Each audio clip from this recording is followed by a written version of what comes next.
study the Gonda dragons. The Gonda, one of the largest and most powerful and the popular tribal communities in Central Asia. The name Gonda comes from Telugu words Konda. Gonda यह word Telugu word कोंडा से आया है, which means hills. जो हिल में रहने वाले हैं, हिल के पास, उन्हें गोंड कहा जाता है. Today group of Gonda are found in Central India. अभी सेंट्रल इंडिया में हमें गोंड जो ट्राइबल्स है वह लोग हमें दिखाई देते हैं. That include part of Madhya Pradesh, Chhattisgarh, eastern Maharashtra, north Andhra Pradesh and West Odisha. Historically, the land of the Gonds in a Gondwana or Graha-Katinga in central India. There are several subgroup among the Gonds. Gonds में भी बहुत सारे groups हैं. Which of the following is true about the caste-based society? In a division according to the rules of the Varna or caste, the rule in the caste-based society and both A and B. Answer is the A. It had division according to the rules of Varna or caste. Second questions. Which of the following tribes are settled in the Western India? Khokars, Bhils and Gonds. Answer is the Khokars. अब हमें देखना है the Gond state. The Gond state.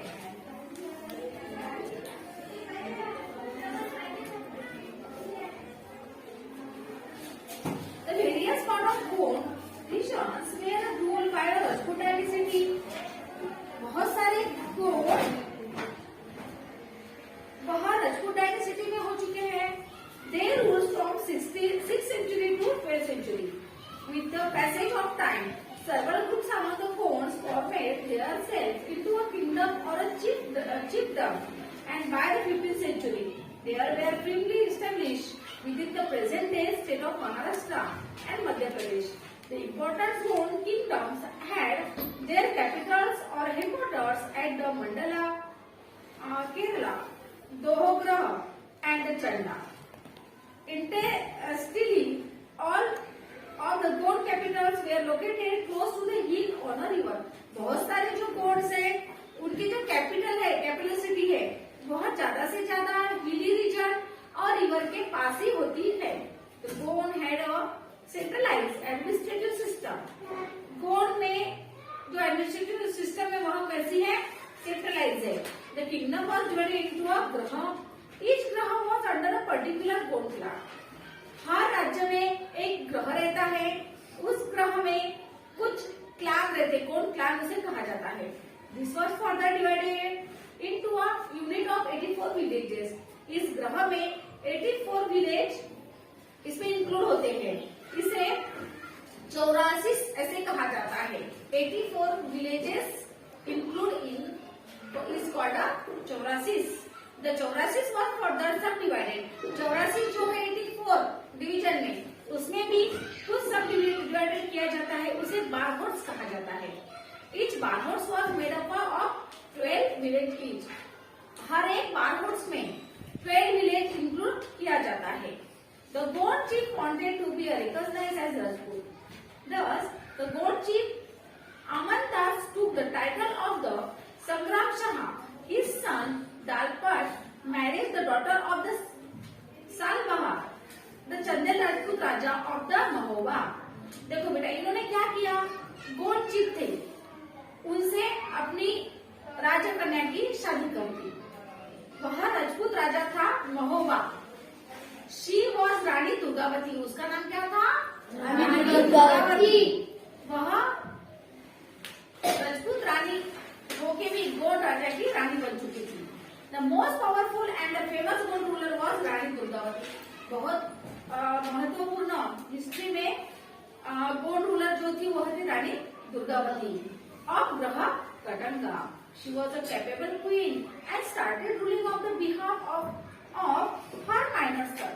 Under the rule of Rani Durgavati, the kingdom flourished and became more extensive. Akbar the Great gave her a peaceful offer of the accepting the suzerainty of the Mughal and agreeing to become the vassals, but she refused. In 1565, the Mughal force under Asif Khan attacked the Gurkhalinga. सबसे पहले बेटा रानी दुर्गावती ने offer दिया गया था कि आपका राज्य हमारे राज्य में विलीन कर दो, मगर रानी दुर्गावती ने कुछ सुना ही नहीं।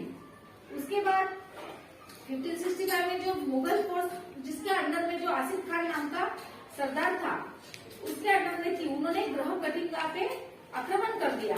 The strong resistance was put buy Rani Durgavati but she was defeated. मगर इनके पास बहुत बड़ी फोर्स थी, इसलिए रानी दुर्गावती इस युद्ध में हार चुकी थी। She along with her son sacrificed their life on the battlefield like a true warriors.